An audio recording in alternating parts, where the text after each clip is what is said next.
बाक्सानि सामु हाथायाव खुंगा 69थि सामु हाथाय श्री श्री कृष्ण राज फोरबो फालिदों। बाक्सा जिल्ला सालबारि मुखुमानि बेन्दोंआव थानाय सामु हाथायाव बोसोरफ्रोमबो श्री श्री कृष्ण राज फोरबो फालियो। देग्लायबो बोहैथि दाननि 7, 8, 9, 10 आरो 11 खालार खालि सानबानि मेहेरगोनां हाबाफारिजों गाजा गोमजायै खुंफुंनो लादों। बेबायदिनो दिनैनिफ्राय 69थि सामु हाथाय श्री श्री कृष्ण राज फोरबो फालिनाया जागायबाय। दिनैनि गिबि जागायजेननाया फुंबिलिनिफ्रायनो बायदि बायदि मेहेरगोनां हाबाफारिनि गेजेरजों जागायो। मख'नो गोनांदि दिनैनि जागायजेननाय हाबाफारियावनो बाहागो लानानै हाबाफारिखौ बेखेवनानै होयो कख्लाबारि बियाबनि एमसिएलए मन्टु बर'आ। लोगोसे हाबाफारियावनो बाहागो लाबावो सालबारि बियाब टिसिएलसिनि मासिगिरि बिनोद मुसाहारिया। थारैनो नैबे सामु हाथाय ओनसोलनि रायजो राजाफोरा राज फुजाखौ फालियै फालियै दिनै 69थि खुंगायाव सफैबाय। जोंनि ओनसोलाव गोबां बिदिनो दुर्गा फुजानिफ्राय लोखि फुजानिफ्राय बा राज फुजानिफ्राय बा कालि फुजानिफ्राय बा बाथौ फुजानिफ्राय बिदि हाबाफारिखौ खालामबोबाय थादों। आसा खालामो नैबिदि हाबाफारिफोरनि गेजेरजों फुजा फोथाराव फालिनायनि अनगायैबो समाजाव बा समाजखौ फोसाबलु नोजोरजों बा जोंनि समाजनि माखासे इयुन जोलैफोरखौबो जाहाथे नैबेनि सायाव जों एसेबाबो सांग्रांथि खालामनो हागोन बेखौ आं मिजिं खालामो। आरो लोगोसे जिहेतु मोनसे हिन्दु धोरोम हिसाबै बेफोरबायदि माखासे हाबाफारिफ्रा गोदोनिफ्रायनो सोलिबोदों आरो बेबो सोलिलांबाय थागोन। आरो जों मिथिनानै मोनदों बा खोनानो मोनदों नैबे साननैसोनि गेजेराव बिदि फुजा फोरबोफ्राव माखासे माने लाइमोनफ्रा गाज्रि जिखिनि आखल आखु दिन्थिनाय बा आंनि समस्थियावनो अन्तत सासे रुंसारि जालांदो। दा बिदि हाबाफारिया नैबे फुजानि गेजेरजों जाहाथे जाया बेखौ आं फुजा कमिटिखौ खावलायदों। जाहाथे मोनफ्रोमबो फुजा कमिटियानो बेफोरबायदि हाबाफारिनिफ्राय जानगाराव थानांगौ। गुबैयै बिनि जुदि जाहोनखौ जों नागिरनानै नायोबाथाय जों नुनो मोनो फुजाथिलियाव बायदिसिना फेग्रा मुवा बेसाद बाहायनाय बा बाहायनो होनाय बा बायदिसिना जुवा तुवा बायदिसिना सोलिनाय बेफोरबायदिखौ जों गोबाङावनो नुनो मोनो। नाथाय आथिखालाव बोसोरनै बोसोरथामसो जाबाय नैबे जोंनि ओनसोलजोंबो दायसा होनाय गैयाबाबो नाथाय जिखिनि फेग्रा मुवा बेसादफोर बे फेग्रा मुवा बेसादा एसे सोलियाखै नङा सोलिदो। जायनि जाहोनाव लाइमोनफोरा बायदिसिना आखल आखुखौ लासै लासै सोलोंबाय दं।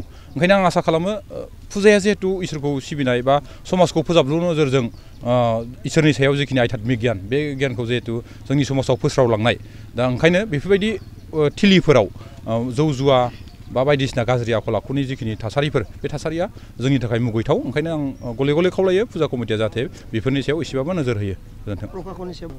ओरैनो सरासनस्रायै फुजा कमिटिफोराव बांसिनानो प्रखाखना सिरिबा सांग्रां जानानै थायो। अब्लाबो बिथांमोनखौ मेगनाव हाद्रि सारनानै जोंनि लाइमोनफोरा खना खनला बा जेराव जेराव लाइट फुजाफोरनि लाइट गैया बिदि बायदि जायगाफ्राव खाबुखौ लानानै बिथांमोना खामानिखौ मावो। ओंखायनो आं प्रखाखनखौबो बेखौ बुङो बिथांमोना जाहाथे फुजा जोबजासिम गावसिनि खामानिफोरखौ मोजाङै सिरिबाङै मावो। खालि फैनानै बिथांमोना सिरि सिरि गसंनानै थाफैयो, जेबो इनिसियेटिभ लाया, बिदिखौ नुनो मोनो। आं दाखालि बावै जिखिनि जाथाय जाबाय बे जाथाय जानायनि उनाव बिथांमोनजों गले गले रायलायबाय दं। आं मिजिंथियो दिनैनि बे सामु हाथायावबो सालबारिनि ओनसोलनिफ्राय आउटपस्टनि पुलिस स्टेसननिफ्राय जिखिनि फैगोन बिथांमोना जाहाथे सांग्राङै डिउटि होयो बेखौ आं खावलायगोन। गिबियावनो दिनैनि बे 69थि श्री श्री कृष्ण राग फुजा सामु हाथाय बेवहाय बड'लेण्ड बुब्लि आरो बड'लेण्ड खौरां नोंथांमोननि चेनेलखौ जोङो खुंफुं आफादनि जानानै आं बरायग्रोना लानाय जाबाय। दा बोसोरफ्रोमबो जों बेफोरबायदियैनो खुंलांबाय थायो। दा नै देग्लाय बोसोराव 69थि बोसोराव आगान होबाय। दा बे 69थि बोसोरनि जि फोरबो बे राग फुजा फोरबोखौ जोङो खुंफुं आफादनि आफादगिरि लोगोसे नेहाथारि लोगोसे बोसोनगिरि लोगोसे गासै सोद्रोमाफोर लोगोसे बे सामु हाथाय बेन्दोंनिनो 7था सुपानि गासै रायजो राजाखौ लानानै देग्लाय बोसोराव जों आलो गोजोनै खुंफुंलांनो थाखाय आखायाव लानाय जादों। दा खुंफुं आफादनि जानानै आं बेखौनो लाइमोन सेंग्रा सिख्ला लोगोसे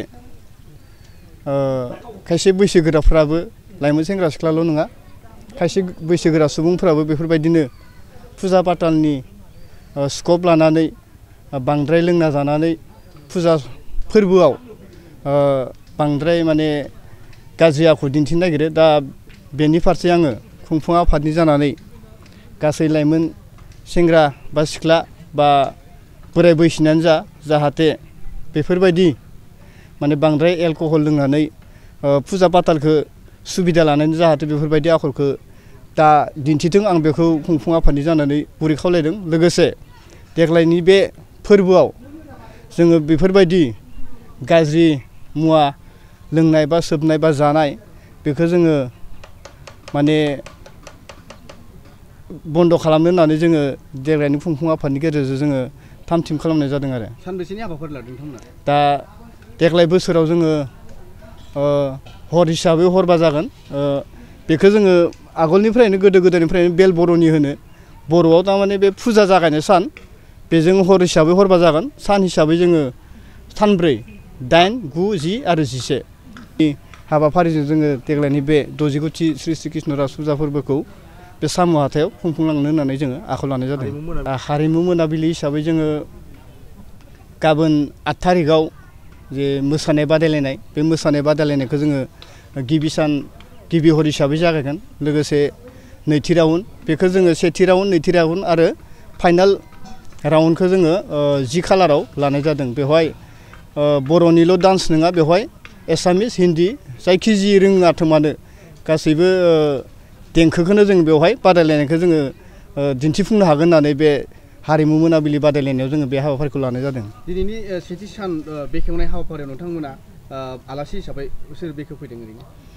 दिनैनि जि सेथि हाबाफारि बे सेथि हाबाफारियाव जोङो दिनैनि हाबाफारि बायदियै गाहाय लांगोना बेखेवनाय, लोगोसे गाहाय सायनासालि बेखेवनाय, लोगोसे जोंनि कमिटिनि मावख' बेखेवनाय, लोगोसे जोंनि बे मन्दिरसालि बे बेखेवनाय हाबाफारि बे मोनब्रै हाबाफारिखौ दिनै जों लानाय जादोंमोन। दा गिबियावनो जोङो बे फुं समाव फुंनि 9 रिंगायाव जोंनिनो 22 नं कक्लाबारि बियाबनि मानगोनां UPPL राजखान्थि दोलोनि कक्लाबारि बियाबनि MCLA बिथां मन्टु बर' बिथांखौ जोङो गाहाय लांगोना बेखेवनाय हाबाफारियाव लेंना लाबोनाय जादोंमोन। लोगोसे गाहाय सायनासालि बेखेवनाय बे गाहाय सायनासालि बेखेवनायखौ जोंनिनो रुपहि VCDCनि गाहाय चेयारमेन बिथां हेमन्त बसुमतारी बिथांखौ गाहाय सायनासालिखौ बेखेवनो थाखाय हांख्रायना लाबोनाय जादों। लोगोसे कमिटिनि मावख' बे कमिटिनि मावख'खौबो बेखेवनो थाखाय जोंनि सालबारि TCLCCनि चेयारमेन बिथां बिनद बसुमतारी सारखौ जोङो खुंफुं आफादा हांख्रायना लाबोनाय जादोंमोन। दा बे लेखायनो जोङो दिनै बे मोनथाम हाबाफारिखौ जों मावफुंलांनाय जाबाय। दायो जोंहा मोनाबिलि समाव मोनसे हाबाफारि मन्दिर बेखेवनाय हाबाफारि दंबावो। बे मन्दिर बेखेवनाय हाबाफारिखौ जोङो बेवहाय गाहाय आलासि हिसाबै जोंनि 41 नं भबानिपुर समस्तिनि मानगोनां MLA बिथां फनितर तालुकदार सारखौ जोङो दिनैनि बे हाबाफारियाव लानाय जादों। दायो बिथाङा जोंनि मोनाबिलिनि 4 रिंगायाव बेवहाय नुजाथिफैनानै दिनै बे हाबाफारिखौ मावफुंलांना होगोन होननानै जोङो निश्चय फोथायनाय थाबाय। मोनसे फोसावथाय क'क्राझार जिल्लानि सिङाव थानाय दा रियेलिटी पाब्लिक स्कुलाव पाब्लिक रिलेशन अफिसारनि गोनांथि जादों। गोसो गुदुं बिजाथिफोरा थाबैनो जगाजग खालामनो हागोन। पाब्लिक रिलेशन अफिसारनि थाखाय बिजाथिया इंराजि आयदायाव MA खालामनाय जानांगोन, नङाब्ला मास कमिउनिकेशन एन्ड जार्नालिज्म आयदायाव MA खालामनाय जानांगोन। बिनि थाखाय जेबो एक्सपिरियेन्सनि गोनांथि गैया। डिग्री गोनां बिजाथिफोरा बयबो एप्लाइ खालामनो हागोन। दान बान्थाखौ 15,000निफ्राय 20,000सिम होनाय जागोन। गोसो गुदुं बिजाथिफोरा reality.publicschool@gmail.com आव मेसेज हरनो हागोन, नङाब्ला 9435293000 जानबुं अनजिमायाव जगाजग खालामहरनो हागोन।